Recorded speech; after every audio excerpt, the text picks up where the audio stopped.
మా నియోజకవర్గ అభివృద్ధి పనులకు సంబంధించి పెండింగ్ బిల్స్ రిలీజ్ చేసేందుకు బట్టి గారి ఇంటికి రావడం జరిగింది. నేను హాల్లోకి ఎంటర్ అయ్యి లోపలికి పోతుంటే అక్కడ కొండ మురళి గారు అక్కడ కూర్చొని ఉన్నారు. బాగున్నారా అన్న అని పలకరించి నేను లోపలికి వెళ్ళిపోయినా. ఆ తర్వాత నా కొండ మురళి పలకరించి పోయిన తర్వాత నేను బట్టి గారితో మాట్లాడినా.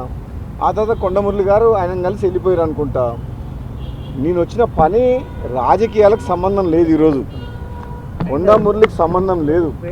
మా మునుగోడు నియోజకవర్గానికి సంబంధించిన అభివృద్ధికి సంబంధించిన ఆన్గోయింగ్ వర్క్ సంబంధించిన పెండింగ్ బిల్స్ గతంలో మీ అందరికీ తెలుసు, అసెంబ్లీలో కూడా మాట్లాడినాం. మా ఎమ్మెల్యే నియోజకవర్గాల్లో పెండింగ్ బిల్స్ కాంట్రాక్టర్లు ఇవ్వకపోతే పనులు ఆగిపోతున్నాయి అని చెప్పి అన్ననా అసెంబ్లీలో. ఆ పెండింగ్ బిల్ల గురించి నేను రావడం జరిగింది తప్పితే నేను రాజకీయంగా గురించి కానీ వేరే అసలు విషయాలు నేను బట్టి గారితో మాట్లాడలేదు. నాకు ఆ పని మీద రాలేదు. అసలు సీనియర్ నేత డిప్యూటీ సీఎం దగ్గర గంటల పాటు ఈ రోజు ఉన్నారు. ఇలాంటి చర్చ గతంలో ఒక 4-5 రోజుల నుంచి మీ ఎమ్మెల్యేలు ప్రెస్ మీట్ పెట్టి పార్టీని డిఫెండ్ చేస్తున్నటువంటి వాళ్ళు చాలా మంది ఉన్నారు. అందులో రాజగోపాల్ రెడ్డి గారు ఆయన పైన చర్యలు తీసుకోవాలని డిమాండ్ చేశారు. ఏ ఛానల్ పేరు చెప్పు. అందరూ ఉన్నాం సార్. ఆయన క్వశ్చన్ అడిగిన ఛానల్ పేరు అడుగుతున్నాం. ABN channel. ఏం పేరు నీ పేరు?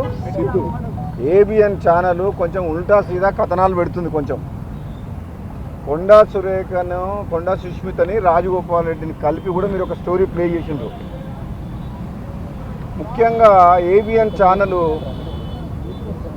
ఆంధ్రజ్యోతి పేపరు, తెలంగాణ ఒక మీడియా సంస్థ నెలకొల్పి తెలంగాణ లీడర్లను కంట్రోల్ చేయాలని మనం అనుకుంటుందా?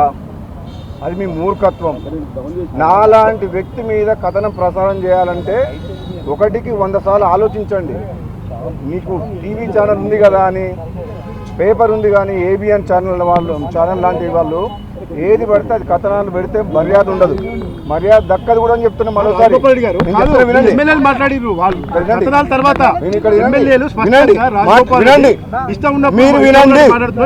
మీరు వినండి. ఏబిఎన్ ఛానల్ వాళ్ళు ప్రచారం చేసిన కథనం విన్నా. రాములు నీ గురించి మాట్లాడతలే నేను. మళ్ళీ ఒకసారి చెప్తున్నా, ఏదైనా ఆంధ్ర మీడియా తెలంగాణలో నాలాంటి లీడర్లని వాళ్ళ మీడియా ద్వారా కంట్రోల్ చేయాలని వాళ్ళకు అనుకూలంగా కథనాలు చెప్పి ఒక బలమైన నిజాయితీపరులైన తెలంగాణ ఉద్యమకారులు, కాంగ్రెస్ పార్టీ లీడర్లను ఇట్లా కంట్రోల్ చేయాలని వాళ్ళకు అనుకున్న వ్యక్తుల్ని ప్రమోట్ చేసి ఈ ప్రభుత్వంలో వాళ్ళకు బెనిఫిట్ అయ్యే విధంగా ఒక కీలక పాత్ర పోషించి ప్రభుత్వం వెనక నుంచి నడిపేయాలని కలలు కంటుండ్రేమో. ఇది మంచి పద్ధతి కాదు అని చెప్తున్నా. ఆంధ్ర మీడియా అందరికీ నేను మళ్ళీ ఒకసారి చెప్తున్నా, సీరియస్ ఏబిఎన్ ఛానల్కు నువ్వు మళ్ళీ క్వశ్చన్ అడుగుతున్నావా చెప్తున్నా. మర్యాద దక్కది. మళ్ళీ ఒకసారి జాగ్రత్తగా ఉండండి.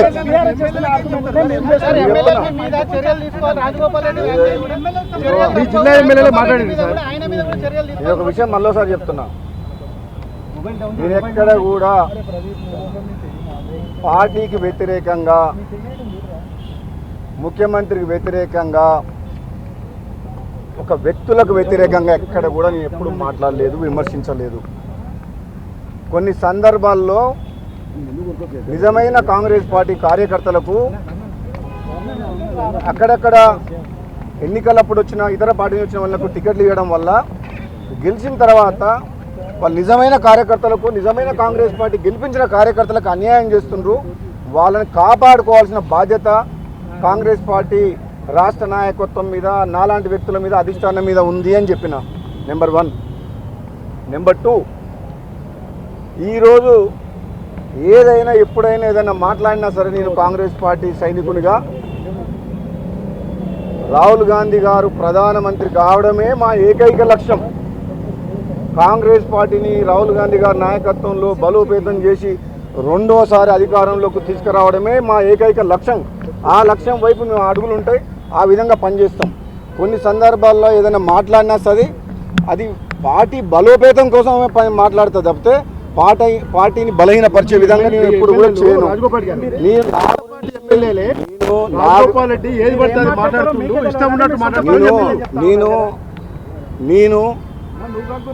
నన్ను విమర్శించిన వ్యక్తులను కానీ మీడియాకు కానీ ఎవరో ఏదో మాట్లాడిందని చెప్పి దాని మీద నేను రియాక్ట్ కాదలుచుకోలేదు. నన్ను విమర్శించే వ్యక్తుల స్థాయి ఎందుకు విమర్శిస్తున్నారో వాళ్ళే ఒకసారి ఆత్మ విమర్శ చేసుకోవాలి.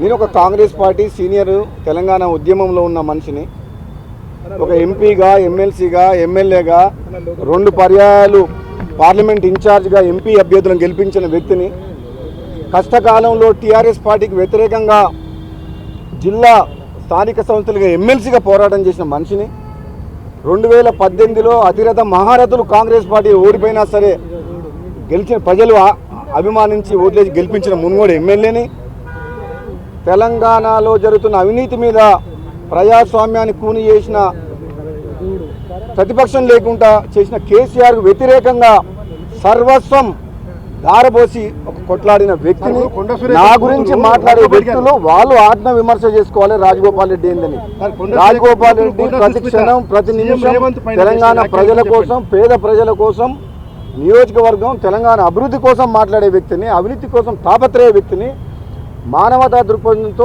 ఎంతోమంది వేల మందిని ప్రాణాలు కాపాడిన వ్యక్తిని, నా గురించి వాళ్ళు మాట్లాడిన వాళ్ళందరూ కూడా వాళ్ళ ఆత్మవిమర్శన చేసుకోవాలి తప్పితే ఎక్కడ కూడా నేను పార్టీకి వ్యతిరేకంగా వ్యక్తిగతంగా ముఖ్యమంత్రి కానీ పార్టీలు కానీ ఒక్కరి వ్యక్తిగతంగా కూడా నేను ఎవరిని విమర్శించలేదు.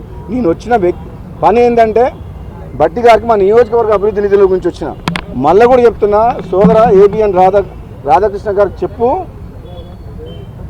తెలంగాణలో నిజమైన ఉద్యమకారులు, నిజాయితీ పరులు ఎంతోమంది ఉన్నారు. ఇతర పార్టీ నుంచి వచ్చిన ఎంతోమంది వ్యక్తులు ఉన్నతమైన స్థానంలో ఉండొచ్చు.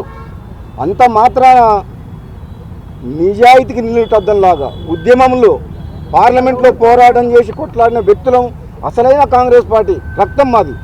మాలాంటి వ్యక్తులని కించపరిచే విధంగా, మాలాంటి వ్యక్తులను మా క్యారెక్టర్ని దెబ్బతీసే విధంగా కథనాలు వస్తే మాత్రం బాగుండదు అని చెప్పి హెచ్చరిస్తున్నాను. సీనియర్ పార్టీ లీడర్ చిన్నారెడ్డి చేసిన వ్యాఖ్యలు కానీ, కొండా సుస్మిత చేసిన వ్యాఖ్యలు సీఎం రేవంత్ రెడ్డి పైన డైరెక్ట్గా వ్యాఖ్యలు చేశారు. ఒక సీనియర్ నేతగా మీరు ఒక మాజీ ఎంపీగా ఎలా చూస్తారు చెప్పండి. నేను ఒక విషయం చెప్తున్నా మీకు, పార్టీ క్రమశిక్షణ కమిటీ ఉంది. వాళ్ళు చేసిన వ్యాఖ్యల్ని వాళ్ళు చాలా లోతుగా చర్చించి పీసీసీ ప్రెసిడెంట్కి రిపోర్ట్ ఇచ్చారు. పీసీసీ ప్రెసిడెంట్ అధిష్టానానికి రిపోర్ట్ పంపిస్తారు, వాళ్ళు సీనియర్ లీడర్లు కాబట్టి. అధిష్టానం నిర్ణయమే ఫైనల్ అని చెప్పి ముఖ్యమంత్రి రేవంత్ రెడ్డి గారు చెప్పిండ్రు. ఆయన మాటే నా మాట, ఇది ఎవరు మేము మాట్లాడేది కాదు, మేము కామెంట్ చేయకూడదు. ఇది థ్యాంక్ యూ. సరే, మీడియాను థ్రెటన్ చేయడాన్ని, అంటే సీనియర్ పొలిటీషియన్ మీరు మీడియాని థ్రెటన్ చేయడం, నేను మీడియా అంటే నాకు గౌరవం ఉంది, జర్నలిస్టులు అంటే గౌరవం ఉంది. కానీ మీడియా ముసుగులో తెలంగాణలో మాలాంటి రాజకీయ నాయకుల్ని కించపరిచే విధంగా, మా వ్యక్తిత్వాన్ని దెబ్బతీసే విధంగా ఏదైనా ఆంధ్ర మీడియా ఛానళ్ళు వాళ్ళ మీడియా ముసుగులో మమ్మల్ని బలహీనపరిచే విధంగా ప్రయత్నం చేస్తే మాత్రం మంచిది కాదు అని ఎవరికి చెప్తున్నా అంటే, ఎవరైతే చేస్తారో అందరికి చెప్పట్లేదు, అందరు మీడియా వాళ్ళు చెడ్డ వాళ్ళు అంటలేను. కానీ ఎవరెవరు చేస్తుండ్రు, కొందరు వ్యక్తుల గురించి పనిచేస్తారు వాళ్ళు, కొందరు వ్యక్తిని బలంగా తయారు చేసేందుకు నిజాయితీ పరులైన నాలాంటి వ్యక్తులు